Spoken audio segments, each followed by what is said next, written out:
probably the 90s or something like that. I can't remember the exact, maybe the late 80s, wrote this post called Coase's Penguin. And it was talking about how he was specifically talking about Linux, and because Linux's mascot is a penguin. So Linux is like this open source operating framework, right?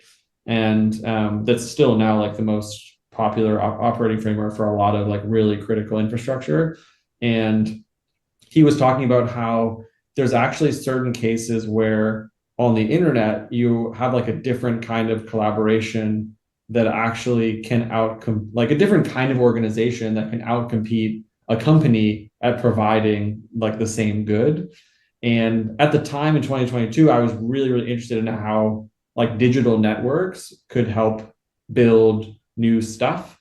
And then we ended up starting a company around that. And so, yeah, there's a point in that essay where he talks about how, I guess the thing that I didn't like about it is that the penguin is this kind of like waddling slow bird. And I basically, when Yochai Bendler wrote that article in like 1990, he was saying like, yeah, Linux exists, but these organizations are really slow, and they're kind of like, these online communities are very sclerotic, or they're kind of like disorganized, chaotic.